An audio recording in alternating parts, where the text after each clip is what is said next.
Berlin. Gava ku mirov li paytextên Ewropî dinhere, pêşîn mirov çav li dîrokeke gelekî dûr dikeve. Mirov bêtir vê dîrokê di nava mîmariya bajêra dikare bibîne. Dêr û avahiyên kevn, qesr û qonaxên ku banga wextekî çûyî tînin. Lê Berlîn li gorî bajarên Ewropîyên din ne ew qasî kevne. Bajar di sedsala sêzdan de ava bûye. Ji avadaniya xwe ve bûye paytexta Brandenburgê, Prûsyayê û İmparatoriya Alman. Komara Weimarê û herî dawîn jî di dewra Hitler de bûye paytexta Almanyaya Nazî. Lê piştî ketina Hitler û şerê cîhanê yê duyem, Berlîn di nava Rojhilat û Rojavayê de hate dabeşkirin. Yekîtiya Sovyetan Rojhilatê bajêr vegirtibû û sîstema komünîzmê li wira danîbû. Hingê nêviyê Berlînê paytexta welêt bû. Lê belê Almanyaya Federal paytexta xwe birîbû bonê ku ji xeteriyên komünîzmê dûr bikeve. Gava ku sala 1989 dîwarê Berlînê ket, dunyayê ne bi tenê bajarekî dabeşkirî û parçekirî dît. Lê her wiha li şopên du dunyayên cuda û du dîrokên cuda jî rast hat. Berlîn îroj bi avahî û xelk û ciwaniya xwe ve gelekî dûrî wê dîrokê ye. Dünya diguhere. Li Berlînê îroj 166 müze, 142 pirtûkxane û 6 şano hene. Nüfusa bajêr li derdora 4 milyonan e û piştî Londonê duyem qerebaliqtirîn bajarê Ewropî ye. Her sal ji 10 milyonî zêdetir xelk ji derve tên serdana vî bajarê ku bûye şahidê dîrokeke xerab û şopên wê hêj li ser linganin.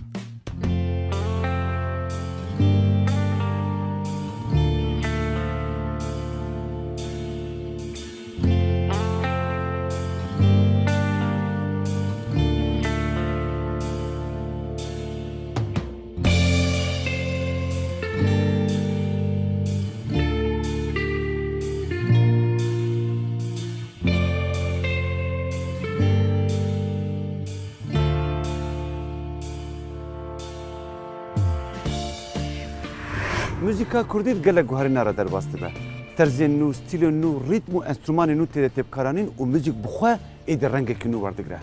Em ê îro bibin mêvanê hunermendeke wiha ku bi stîla xwe ya nû ji klasîzma Kurdî ve ber bi sentezeke Ewropî ve çûye. û li nava qada Ewropayê bûye alayeke modern ya vê müzika Kurdî. Em ê bibin mêvanê Haniyê ku ji Rojhilatê Kurdistanê ye ji sinê hatiye û li Ewropayê nav û dengê Kurdan vedaye. Hani di pencereya Kurdî de. Bîstekevin.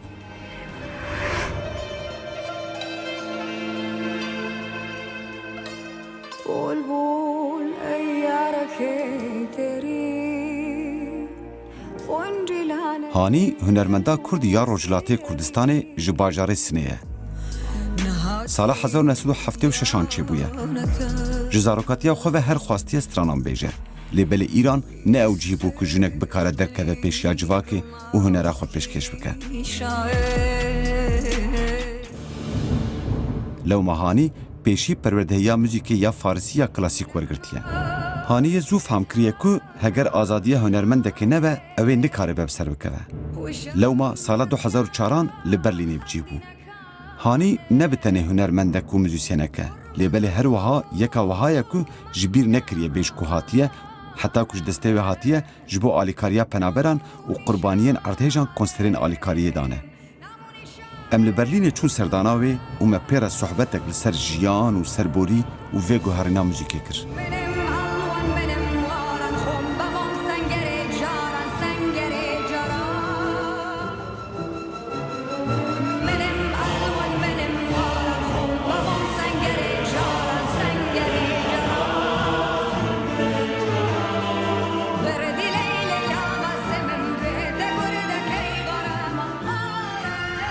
Hani xan,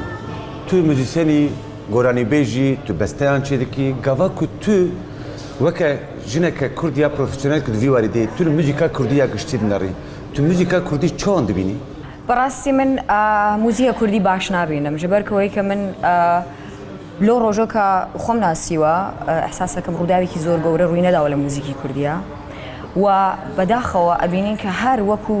ساوندی ساڵی هەفتاکان و هەشتاکان و نەوەکان کیبۆردێک هەیە و نازانم دووسێ سازی ئینسترومنتی و ئەو شتە زۆر ئەبینرێت یانێ و شتێک بەناو ئەلکترۆموزیک نییە لەناو کووردا یانێ ئەو ساوندیشەکە ئێمە ئەبیستین لە ئەلکترۆ لە هیچ کوێنە نابیستری یانێ شتێکە کە ئاوت یانێ تاو بووە یانێ هی شاید 10 ساڵ 15 ساڵ لەمەوبەر بێت لەبەر ئەوەیە کە هەمومان بیر لە خۆمانەکەینەوە بەداخەوە یا ئەوەی کە ئەو کەسانێک کە بەرنامە گوزارن یا ئەوەی کە بیر لە ئەوواکەنەوە کە خەڵکی عام چی حەز لێکا بۆی کە بتوانن باشترین قازانج ببینن بۆ ئەوەیە کە من ئەڵێم ڕسپێکت و احتراممان بێت بۆ موزیکی فۆلکلۆر بەڵام موزیکی فۆلکلۆر ئەوەنیە کە هەر تەپڵ و ساز و دهۆڵ بێت ئەبێت بین مۆدێرنیزیرینی کەین ئەبێ بین بەڕاستی پردی بین بە وەستێکین بە دنیای ئەمڕۆژەوە بۆ ئێمە ئەبێت موزیکی تانسی ئینگلندی بناسین موزیکی ئینگلندی بناسین بۆ ئەبێت موزیکی ئینگلند ئەسان ڕووداوێ بوو لە موزیکی تاوای دنیا ڕاک موزیک بەتایبەت موزیکی دنیای عوەز کرد لەبەرەوەی کە ئەوان هاتن ئەوەندە ئەهەمیەتیاندا ئەوەندە کاتیان تەرخان کرد لەسەر کولتور لەسەر موزیک لەبەرکە زۆر گرنگە کولتور تۆ ناتوانیت بە سیاست و بە پارە و بە ماڵ و خانە و جادە و هۆتل بناسێنیت فەرهەنگی وڵاتێ لەبەر ئەوەیە کە بەڕاستی من زۆر فەقیرە بینم و ئەگەر هەمومان هەوڵ نەدەین بەڕاستی زۆر ئایندێکی خراپی هەیە لەبەرەوەی کە هیچ فکر هیچ ئەندیشەیەک نابینم شتی کۆمەرس فیک بەداخەوە تو موزیک لە ناو گەنجان چاوا دەبینی؟ ji ber ku siberoj ewn genc bi çi çavên muzîkê din گەنجی ئێمە ترساوە ئێمە گەنجێکمان هەیە کە بەڕاستی ناهێڵین کە بە ئیستراحەت و بە ئاعتماد نەفسێکەوە بە خۆی یانێ بە بڕوا بە خۆی تەجروبەی خۆی بناسێنێت یانێت من ئەبینم گەنجەکانیش هەر بیلەواکەنەوە کە داخۆم دایکان یا باوکانیان چی ئەوە ڕەحترامێکە من ئەبینم من بەڕاستی لە کوردستان وەکو هیچ کوێنە دنیا ئەو شتە نابینیم کە گەنج چەنێ احترام و ڕسپێکتی هەیە بۆ کولتوری ملی کوردی ئەویان هەیە بەڵام لە ئەین حاڵە بیان هێڵین بەڕاستی ڕێگەیان بۆ باسکەین خۆشکەرە بین بۆیان کە بتوانن داهێنەر بن و تەجروبە بکەن ڕاپ موزیک وجودی نییە لە ناو کووردا یعنی ئەگەر کەسێک تێ داهێنەری کەکە ئەگەر غەڵەتێکیشی هەیە ئۆکەی لە ناو تەلەنتی هەیە ئەو کەسە غەڵەتێکی بە لە سوشیال میدیا وێرانیەکەین یانێ سوشیال میدیا بە خەڵەت بەکارئەهێنین کە گەنجەکانمان لە بین بووین یانە ئەگەر تەلەنتێکی تێدا هەیە زۆر ناخۆشە زۆر ناشیرینە و بێڵن ئەگە خۆتان ئیش ناکەن خۆتان شتێکتان لە دەست نایێت بێڵن ئەو گەنجانە بە ئیشی خۆیان کەن ئەگەر غەڵەتێکەکەن ئۆکێ ڕخنیان لێ بگرین بەڵام هینی وێرانیان نەکەین نایان ڕخێن بەڵێ شتێک بەناو ئەلکترۆموزیک نییە یانێ ئەو شتێکە وتم بازم دووبارەی ئەەکەمەوە دنیای گرتووە ئەگەریش ئەو ساوندە کە گەنجێک لە کوردستان ئەیکات تێپەڕ بووە یانێ هەمووی بە خااتێت کە ترس تێدایە ناتوانێت ئازاد بێ ناتوانێت ڕەهابێ جوانڕە دەبێژن ئەو موزیک ئەی بە ئەجنەبیە چمە هەون موزیکە عادەتی یا کوردی ناکەن تشتێ و هاش دەبێژنەوە ڕێل بەروان دەگرنەوە وێران دەکەن لە هەموو شێوەیەک ئەسن ناهێڵن یانێت وتم بە تایبەتی سە شتێک هاتوو بەنەوە سوشیال میدیا ئیتر هەر کەسێک بێکارە و هیچ ئیشێکی نێدانیشێت بۆ یانە گەنجمان ترساندووە واز بێنین گەنجەکانمان داهێنەری بکەن تەجروبەی خۆیان کەس بکەن یانێت ئەگەریش غەڵەتکەن ئێمە ڕێخۆشکەرەی بین بۆیان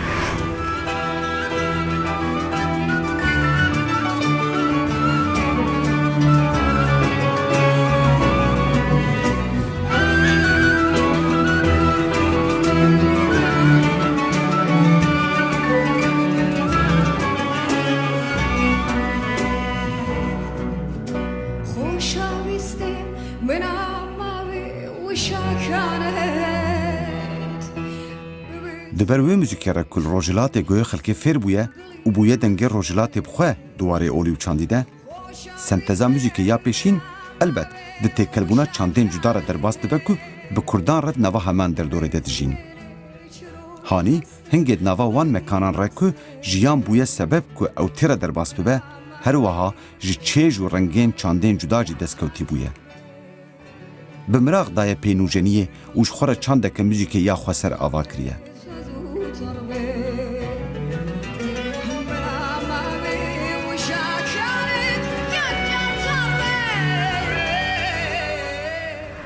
Erê tamam behsa muzîkeke sentez tê kirin lê bivê nevê her nûbûnek deklanşorek wê heye carna nivîskarek, müzisyenek, bestekarek dibin tesîra yekî din de dimîne. Tu grup an müzisyenek, stranbêjek, goranîbêjekî din hebû ku tesîr li hanî kir. Kî bûn? Hebûn wa? ئەتوانم بڵێم ئەو تەسیرە من زۆر نزیکەوە بووم بە موزیک لەگەڵ ئەوە دێت کە لە کاتێکا من لە کاتی ئینقلاب ڕژیم یانە شاڕۆشتووە ڕژیمی جمهوری ئیسلامی هات و موزیک قەدەغە بوو ومن وەکو منداڵێک کە لە رادیۆ موزیکمان گوێ گۆداری ئەکرد مەسان ئەو کاتێکە حزبی کۆمەڵا یاوەکە دموکرات رادیۆکانمان گوێگەر ئەو سرودانێ ملی کە دایکم گوێ ئەگرد یا ئایلەمان خاڵم گویان لێ ئەگرد و توژمالباتێک ئۆڵدارینەوە شۆقێکی بەڕاستی موزیکاریش لە من دروست بوو کە من نەچوو مەکتەب یا ئەوەی چوون بدەرەوە هەموو دنیایەکی کامەڵەن دپرسیۆن و ملانکۆلی بەڵام هاتمەوە کە ماڵ مەسە کاسێت بوو هین زمانی پێش و هەموویانت زمانی شا و گوداری ئەکرد چەند جوانە زمانی شا ئازاد بووە ئافرەت خوێندوویە نازانم پوستەری گوگوش هەبوو لە ماڵی ئێمە یاوەکە خاڵم زۆر حەزی لە فەرهاد بوو گۆرانی بێژی فارس مامۆستا عەلی مەردان کاسێتەکانیمان هەبوو لەو کاتەوە لەبەرەوەی کە ئەو شتە مەمنوع ئەم شتە جوانە بۆ ئەبێ مەمنوع کردوێ لەو کاتەوە ئەو عەشق ئەو خۆشەویستیەکە ئەبێم بازە بەدەستی بێنەوە بۆی بجانم دروست یعنی ژیانێ بخۆ تەسیر تەکرد ژیان و ئەو ڕووداوانەی سیاسی لە باژەڕی بەتابەت کوردستان لەبەرکە ملەتی ئێمە بەڕاستی کورد بەبێ موزیک نایان کردێ و بەتابەت دەتوانم بێژم من ئەو شیشەکە زۆر یارمەتی منیدا من عائلەیەکی مەسەبی لەدایک بووم باپیری من هەموو جمعەیەک 200 هات ماڵ باپیری من بە دەف و ئەو هەموو ئسترانە شێخانی و ئەو شتانیانە ئەخواند و عەلەوێ دروست بوو لە ئیرانê şoreşa îslamî çêbû û bi ser de tu bi xwe ji malbateke oldar yani ailekî mezhebî çawa dibe ne zehmete ku jinek bigêje vê astê ku celebekî nû çi ava bike û goranîbêj be ne zehmete te çi zehmetî dîtin tiştî wiha tu karî behs bikî من هەر ڕۆژ ئێستش هەر زەحمەتی دەبینم بەڕاستی حتا لە ئێرەکە ئەڵی ناوی ئەنین ئوروپا و دنیایەکی ئازاد و تۆلەرانس بازم هەر ڕۆژم زەحمەتە بەڕاستی هیوادارم ڕۆژێ بتوانم ژیانی خۆم بنووسمەوە یانێ ئاسان نەبوو بەڵام من شاید ئەوەی هاریکاری منی کرد کە من لە منداڵی زۆر بەتەنیا بوو لەبەرەوەی کە من کە لە دایک بووم باپم لە دەستا و دایکیشم هەروە گەنج بوو و ڕۆیشتوە من زۆر بەتەنیا بووم بە مناڵی و ئەو حەسا ئەو شتێکە من خۆم بەڕاستی دروستکەم لەناو فانتەزیە و لەناو دویا خۆم کە چه حەزایەتی من چییە و بەرەو پێش بڕۆم شاید ئەگەر دۆروەرم زۆر قەرەباڵغ بووایت لەناو زۆر ترادیسیۆنەل ئەبوو زۆر سۆنەتی ئەبووم و من نەمەتوانی بەڕاستی بۆ بینە عشقا بێت گروبا ku li gel tel ser sahneyê li müzikê dixe ê gîtarîstê te be yên din be yê ku bateriya telê dixe ew kîne hemû Kurdin نەخێر برادرێ تورکی منە برای یودی منە خەڵکی ئیسرائیل لە تەلەڤیڤە برای دوی ئەڵمانی منە برای کوردی منە هەنا ئەو دوو پرکاشەنیستن و زگەلێکە من لەگەڵ ئۆرکسترایەک ئیش دەکەم فڕانسین ئەوان ئیتر هەر جار دەمێنێت سەر ئەو ساوندێ ئەو کۆنسەرت وەچە بتەڵەبێت بەڵام ئەمە هەروم هەموو خوشک و براین بەڕاستی berê rojhilatê mesela cemet tembûr hebû saz hebû sêtar hebûn lê em dibînin êdî muzîka Kurdî gihîştiya radeyeke din tu bi xwe behsa gîtar û bateriyan dikî muzîka Kurdî van guherine erê ez baş dizanim ku tu li dijî konservatîzmê ye lê ev muzîka Kurdî ev guherîna wê ya ku niha êsta em dibînin baş e an ne baş e bi giştî muzîka Kurdî یانە من نزانم باشە یا باش نییە بەڵام کاتێکیش کە پیانۆ چێبوو خەڵکە تەڵ دەپڵی دەهۆڵی لێدا نەباشە ماشینێکی دەهۆڵ و تەپڵ لە بێن دەبا یانێ دنیا دێتە گۆڕاندن و هەموو چشنوێ دەبێت و ئێمە لە فۆرمێکی یانە بە خۆڵی معروف مەسەمەلەگە مێلۆدیک بەعنوانی مەساڵ مێلۆدیک فۆلکلۆر لە هەورامی دێنم بەڕاستی ئەگەرش هەرچێ من بمەوێت ئەو ساوندە بپارێزم و پاک بیخوێنم بەڵام هەر ڕەنگێکی تری هەیە یعنی جۆرێکی تری لێت لە بەرەوەیکە کاراکتەری من ئێستا لە دنیایەکی لە ساڵی نزانم 2019 ئێستا من دەخوێنم لە بێرلین و ئەوە شاید 70-80 ساڵ یان 100 ساڵ 200 ساڵ تەمەنی بێ ئەو مێلۆدیە بەهەرحاڵ بە نەزەرم بێڵین وشانس بين بنظرم شانسي كبو أم ميلوديا كلا استلم زمانه لفورم وقالبك إما مودرنية كينوا مودرنيزيرينية كين يعني تكستي كلاسيك بلا با مثلا عيني اسم ميلودي معناها مثلا تكست كبكار هنراو بو ميلودي فولكلور اسم من هاتون بشوازي كي تلخون مثلا بآواز يا وك إيه من موسيقى كي باب أو تكستي كلاسيك بو خراب ونا يعني وك تكست پیدا کرد وك بدمي هانية جناب تكستك بيروزة يعني بكار بينن يعني شانس دراو بو تكست هاني تنستران نابجه هاني شانو يجدك تياترو يجدك تو بزانبوني ویکتشی که آنجو خبر ناتورال چه به لگوری تا تکیلی پیوندیا شانو و موزیک چه تو کاری دینی بره مجبوره به هر دو ربن آن لهردو ناکن دوی نپیکه ببن يعني هیچ فرقی لەگەڵ یەک نییە تۆ چتە سەر ئستیج بە حرەکەتی شتێکمان هەیە بەناو زۆر لە گۆرانی بێژانی ئۆپێرا تۆ بتوانی چۆن بە حرەکەتی جسمت واقعاً بینە ڕابکێشی بە هەستیانە لە عین حاڵەکە تۆ ئەو هەستە لە دەنگت دەرەکەی بە حرەکەتێکی دەست یا ئەوەی کە ئەوە بتوانیت ئەوە تەشتیر بکەیتەوە و هەست و هێنە تاو بۆ خۆت بینەر و بیسەر ڕابکێشی هەتکی پێکەوەیە یانە من زۆر حەزمە کرد کە اوپرا مجي دخواز بپرسم تو دخوازی اوپرایی بکیش برکو او خصوصیت جمت هنه اوپرا هنه یعنی گۆرانی بێژی اوپرا هنه لەناو کووردا زۆریش یەکێک و هەواڵێ عەزیزم پەروین چاقار هەیە بڕاستی هەر کەسێک و ئیشی خۆی بەڵام من دکارم بە فۆسەی خۆ دەنگێ هەندێک جار بەکار بینم ئیتر نزانم چەنە چاوان باشە بەڵام من ئیشی خۆ دەکەم ئەگەر بێت بس يم بروجه هيا بتكست هيا وهندي جار ميلوديك هيا يا تكستك شوازك تخوازك وكو لورين وكو سوسيك وقت نقول كده لوري نسابيش ومن هالروش لنا خو پیدا دکم و جسارت و شهامت پیدا دکم که هر چیزی که لیرو تو هستی پیدا کی و ایرج بکهانی یعنی استاندارد وجودینی بروژه که واهی یا تشتی که واه چه بو قد بحثی کردیه یا اشتره هاتیه بحث کردن که تو روژه که دفیلمه کی دبلیزی زور بو یعنی شانس زور که پیشنیار زور بو بەڵام نازانم بۆ هەر جار کە وعدم داوە یا شتێک ڕووی داوە کە ئەو شتە پێش نەهاتووە یا کە خۆم پەشیمان بوومەتەوە بەڕاستی بۆچنە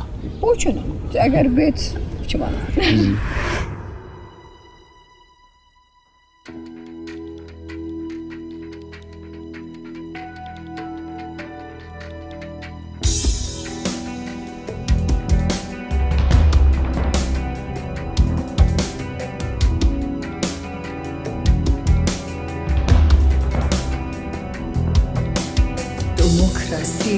تو دەنگ مەکە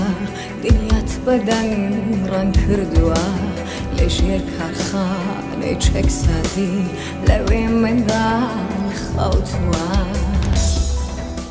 ڕاستە گوهرتنا تشتێکی ku bûye adet nehêsane cesaret û ket jê re divê ya girîng nêzîktedayîna hunermendê ye ji bo hanî muzîk meydana cerebandinan e ku ew bi xwe jî jê re dibêje eksperîmental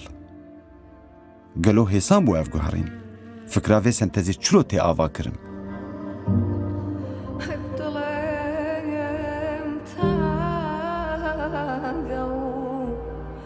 لە تەنیایی حاڵی خۆ سووتانم و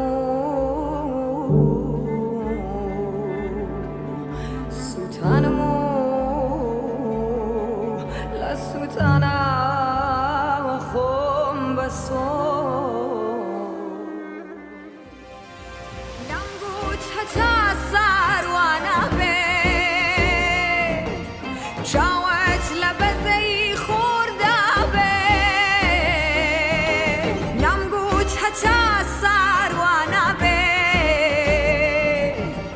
Tower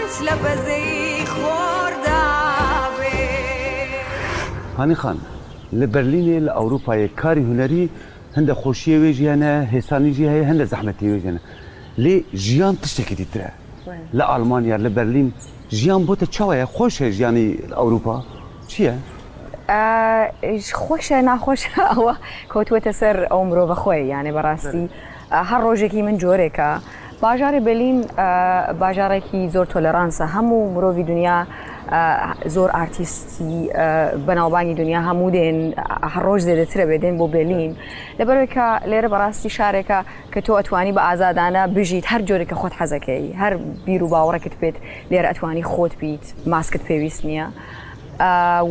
و من لێرە زۆر خۆشحاڵم لەبەرەوەیکە ئەبینم کە ئەنێژیکی زۆر مثبت و پۆزیتیڤ هەیە بە دەور وەرمەوە و ئەتوانم زۆر بە ئاسانی تێکەڵ بم تێکەڵی خەڵک بم لەبەرەوەکە خەڵکە کە تۆلەرانسن خەڵکە کراون و ئەڵبەتە ئاسان نییە یانێ بۆ منێک کە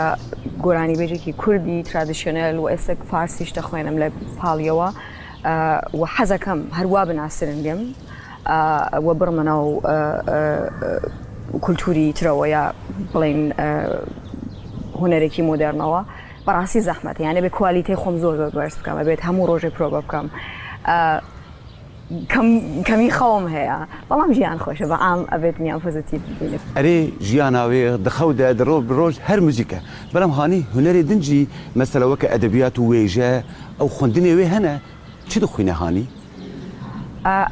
ئەبێت بخوێنیت لەبەرەوەیکە ئەو موزیکە کە من کاریەکە موزیکێک زۆرتر بەڕاستی خەڵکی ئینتلێکتوێل گوێلی ئەگرێت و بەردەوامی لە خوێندنەوە بۆ ئێستش ئەگەر ئینسان سوسیال میدیا باش بەکاربێنێت ئەوەندە شتی ڕوحەتا ڕووداوە ڕۆژانەکان یانە شتی زۆر ڕۆژانەی کە بەسەری خەڵکدا دێت ئەوە هەمووی ئایدەت پێات یانە هەمووی زۆر ڕەنگین خوێندنەوەکانی من لەسەر ئەدەبیاتە فەلسەفیە